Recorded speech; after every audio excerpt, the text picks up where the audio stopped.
With all the conversations that we have around problems and challenges in the industry, one of the biggest challenges is a shortage of physicians, and we haven't talked about it a lot on the podcast. How do you solve that problem? We'll find out on this episode of ShiftShapers. Change either energizes or paralyzes. The choice is yours. This is the ShiftShapers podcast, bringing the employee benefits industry interviews with individuals and companies who are shaping the industry's shifts. And now, here's your host, David Saltzman. And to help us answer that question, we are joined here at the Ascend Conference in beautiful Salt Lake City, Utah, by Lorenzo Amaya. Lorenzo is the Vice President of Business Development at Integrated Source One. Welcome, Lorenzo. Thanks for being here. Thank you for having me. So let's talk a little bit about, as I mentioned in the open, well, before we get to that, Yeah, sure. let's talk about how you got to be doing what you're doing today, because everybody's story in this business is a little bit interesting. Sure. How'd that happen? How'd you end up where you are? I'm going to give you the Reader's Digest version. So Okay. I've been in banking for 20 years and actually started out because I went to church with a good friend of mine who was in the telemedicine space and helped that company build, went from 54 employees to over $4 million in annual revenue, and oversaw the reseller, broker, and white label channel, and just found a love for the healthcare space. Interesting. So that's a great place to come to. So let's talk a little bit. Let's set the table. We talked in the open about the shortage of physicians. Yes. I don't think it's a problem that gets talked about a lot because everybody thinks, well, there are doctors on every street corner and you can go find somebody whenever you want. What's the scope of that problem, and how big a problem is it actually in practicality? Well, I mean, from a practical standpoint, people are experiencing it and I'm sure we've all experienced it on some level, but something as simple as my daughter waiting to see her OBGYN for 5 months. And there's been a growing stat of shortage of physicians for over the last 5 years, and they're saying it's becoming more and more of an issue. So accessing quality of care, accessing affordable care, and in a timely fashion. We'll discuss all of those things, because I think those are very important aspects also. But to what do you attribute the lack of physicians? I mean, when I was growing up, every mom and dad wanted their kid to be a doctor, right? Sure. And now all of a sudden, we're not graduating enough doctors for the population that we have. What's happened? Look, I believe what we're seeing we live in a litigious society, number one, right? And so you see all these lawsuits that take place, and lawsuits on malpractice and all these ridiculous things taking place. But aside from that, you're seeing a lot of the red tape, with the insurance space. Doctors which is a good thing, having to comply and all the paperwork that is necessary, right, in order to just have or deal with a Medicaid or Medicare patient is a good example. I wonder if, you go into medical school because you really have this desire to take care of human beings, and then you get bogged down in all the malarkey Absolutely. that our industry, serves to you. And so you're not helping patients. You've got to see somebody every 7 minutes. You're $300,000 in debt. I mean, are people just opting out and saying, you know what, it's just not worth it? It's a great point, because I think the reality is doctors are getting bogged down more with the administrative stuff, which is the stuff they love doing, which is the stuff they don't like doing because they went to school to deal with. To help people. To help right? people, right? Yeah. One of the things that you touched on in our first question is not only the shortage of doctors, but quality. Now, we've danced around quality in this industry for a long time. I've been at this since dinosaurs roamed the earth, and I've heard about quality back since the early 80s. But it seems like it's one of those things that a lot of people talk about, but not anybody has done a whole heck of a lot. What's happening about quality and marrying quality with availability and accessibility?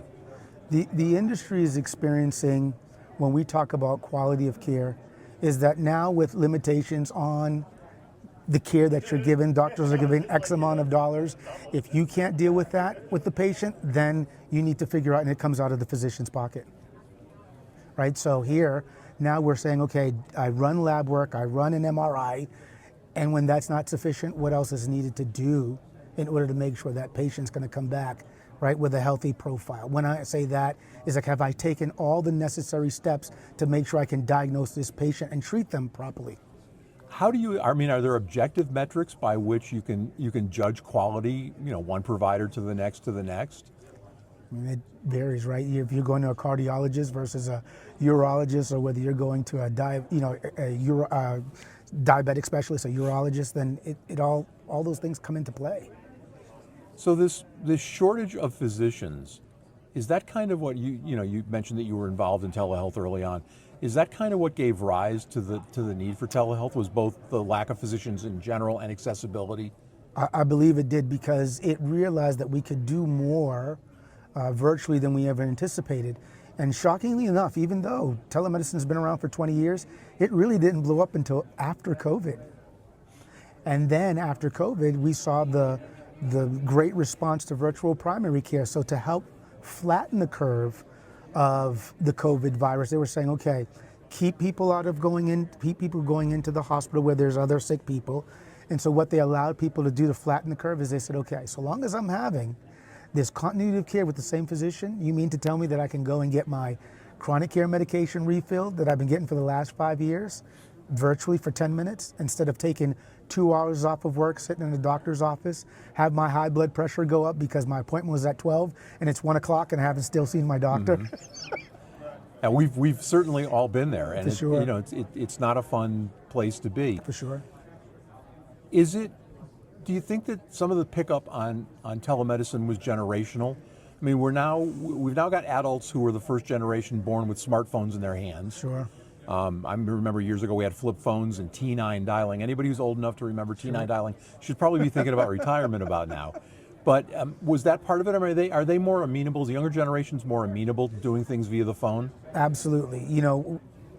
Technology is constantly evolving, right? And the idea of picking up the phone and speaking with the doctor is great. But to your point, we live in what we call, I think they call this generation, the slide generation, where they slide left. And so the ability of not speaking to someone and interacting, whether that be via text or whether scheduling that appointment through an app or through a web browser, this is the generation we live in. In best practices, if I'm having a telemedicine visit and it's clear that I actually need to see a doc, how do I do that? Do I then again run into the roadblock of lack of accessibility, lack of availability? Look, great question. The idea is one of the things that we see in the space that becomes a hurdle is that the typical method of scheduling a consultation is calling in. You're going into a call center. The call center then, hopefully it's a medical advisor of some sort that's familiar with the terminology. But what they do is they'll schedule that consultation with the doctor, and then that consultation begins.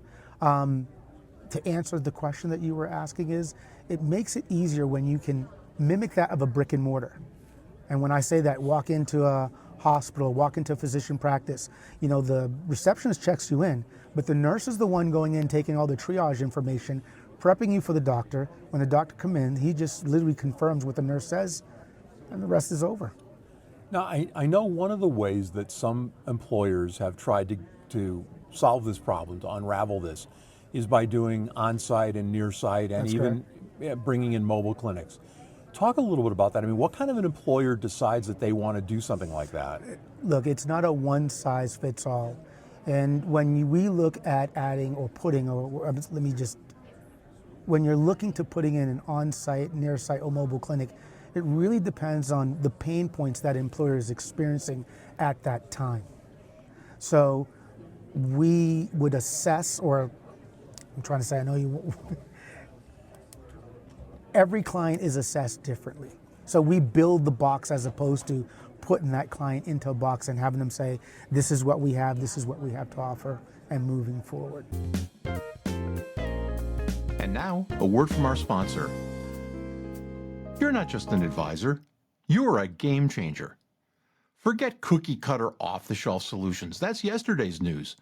It's 2025, and it's all about delivering bold, custom-crafted plans that truly make a difference. At the core is a razor-sharp self-insured framework, but the real magic? That's in the high-impact point solutions you strategically layer in to slash costs and supercharge member outcomes. But let's be real, that's where the headaches start. hours wasted sifting through endless options, wrestling with integration issues, and fighting data sharing roadblocks. It's a time suck, and it's holding you back. Not anymore. Meet BenePower, the AI-powered game changer that builds killer plans in minutes, not hours. BenePower doesn't just curate the best point solutions, it makes them work together seamlessly, streamlining communication and driving collaboration like never before. With BenePower, you're armed with an end-to-end AI-enabled solution that makes you unstoppable. Spend less time piecing together a patchwork plan and more time selling. Your clients get unmatched ROI, and you become the go-to advisor that everyone's talking about. Want to take your game to the next level? Visit BenePower.ai or schedule a demo at info@benepower.com. Find your power with BenePower. And now, back to our conversation. One of the downsides or raps that I've heard for a long time about building on-site clinics is that it's a huge endeavor, it's frightfully expensive. Is that always the case? Not necessarily. Again, is there space that this employer has? We're talking, there's currently a university that had the space, and essentially we just facilitated that space. And we equipped it accordingly based on how many people would be. Is it just going to be the student or is it just the employer group? So we facilitate and equip it depending on how many people were going to be utilizing that clinic. It's interesting. I mean, I think most people kind of conceptually understand on-site clinics. I think everybody understands mobile, right? Yeah. For people who don't know, what is a near-site clinic and where is that applicable? Where does that fit? Where is that a good solution? A near-site would be something along the line of, let's think of a trucking industry. A guy driving a tractor trailer cannot pull a 18-wheeler into a Baylor Scott and White. So we would then put a nearest site clinic either en route for that tractor trailer or for that trucking company that they're familiar or they're running, and it would be a near site clinic versus a mobile clinic at times. So it literally would be something within route. Are near sites a solution that's also used by perhaps a group of employers who are, not co-located, but within a reasonable distance of each other? It's almost like creating a little center? Absolutely. So let's take something like Maine, right, where you don't have a bunch of physician practices. Maybe that would require us going in and looking for a physician practice near that employer group, and then us working with that physician practice saying, hey, we have an employer group with about 150 employees. What would that look like if we started steering them towards you? In your experience, and I'm sure it varies, but do a lot of employers include employees only, or do they include family? Is it just depend on how the employer sees their population? It does, and typically you see it just for the employee, and this is when the virtual piece would come in handy because, to your point, if it's just the employees, well, what are you going to do if a family member or if that employee gets sick and they're away from work? So this gives the ability of having that virtual access as well. People who've been on the podcast a number of times have heard me say that, unfortunately, as an industry for a long time, we've spent, of necessity, we didn't have the tools. We spent a lot of time looking out the rearview mirror and not out the windshield. Does this help companies and people who pay claims be more proactive rather than being reactive? And if so, how? Can you give me an example? Great question. So typically, yes, we would like to say that we think proactively, right? We want to do something before something episodic happens, right? The idea of knowing that you have someone or having, they said, well, let me back up a little bit. There's a stat that says half of the American population are walking diabetics and don't even know it until something episodic happens, right? So the idea that you realizing you're a diabetic because you passed out, you're in the hospital and you just racked up a $100,000 bill. So if there were ways that you could actually build continuity of care with a physician and explain how you're feeling, have blood work done, now you take the guessing game out of your health. They could look at your blood work and say, okay, you know what?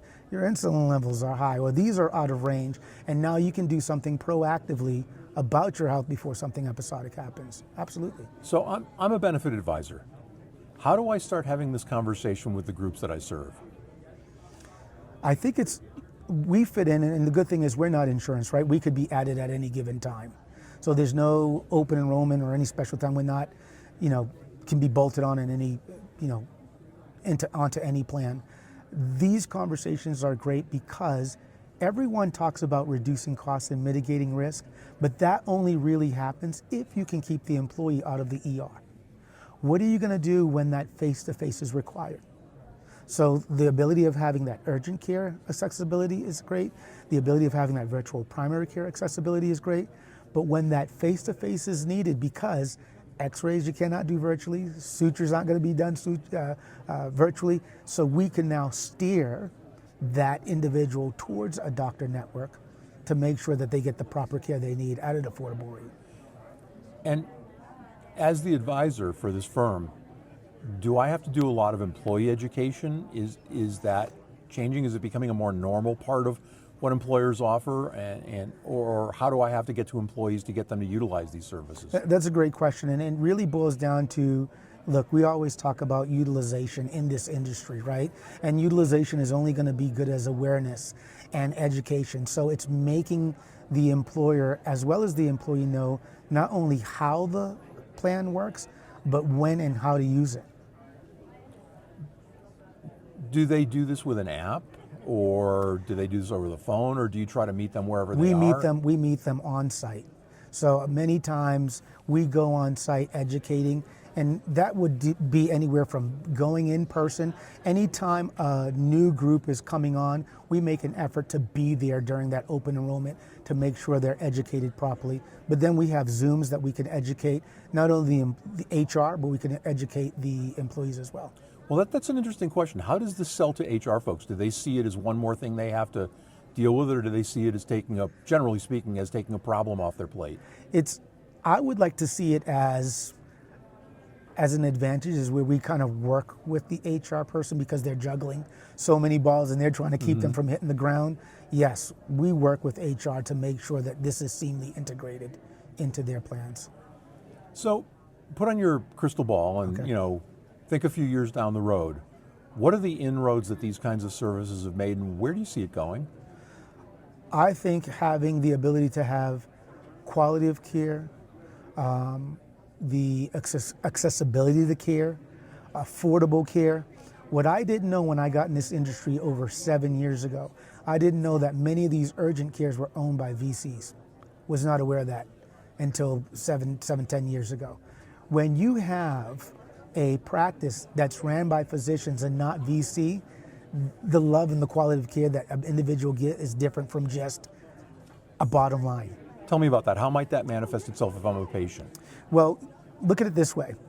If we have an on-site clinic or we have mobile clinics, we have these in place. They're not owned by a venture capitalist. They're not looking for an ROI, right? They're looking for an ROI.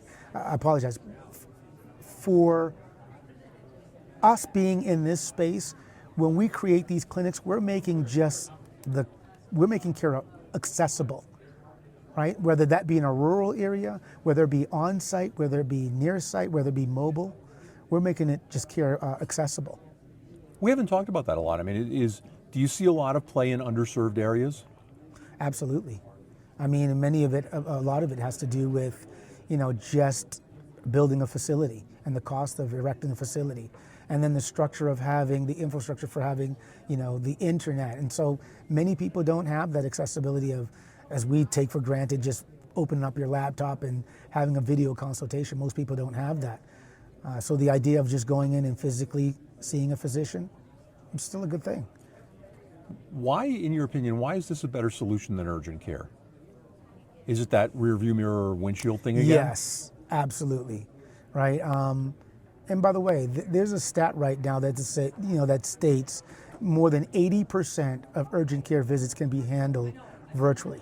So you're thinking of your low and common acute conditions, right? So we're talking about cold, flu, fever, pink eye, strep throat, swimmer's ear. The list goes on and on. They say more than 80% of ER visits aren't of an emergency. So we have the ability of addressing those low and common acute issues, but then when that face-to-face is needed, we do provide that ability for someone to see a physician face to face. Well, and that's kind of like a trifecta. It's better care, it's better outcomes, and it's way lower cost for the plans. Absolutely, absolutely. Have you had any self-funded employers chat with you about them seeing this as part of their fiduciary responsibility? Just like, we were here at the conference and they talked about the conference. There's that line, right, that we're fed. And so, yes, we fit well into a self-funded or a level-funded plan, right? Because the idea is we want to reduce costs and mitigate risk. And we talked about earlier, the only way that's going to happen is if you can keep the employee out of the ER. So if we could say, okay, great, before you go into a hospital and rack up the bill, why don't you go to one of these doctors within our network, and there's no additional cost, there's no deductible, there's no copay. Therefore, it keeps the claims bucket clean. Yeah, I mean, at the end of the day, the things that people are gravitating towards today, especially the younger generation, is places where there's no friction. Absolutely. And if you can provide, good care without friction, it's easier to get buy-in, I would imagine. Absolutely. What a great place to end our conversation. Lorenzo Amaya, Vice President of Business Development at Integrated Source One. Lorenzo, thanks for a great conversation. Thank you, sir.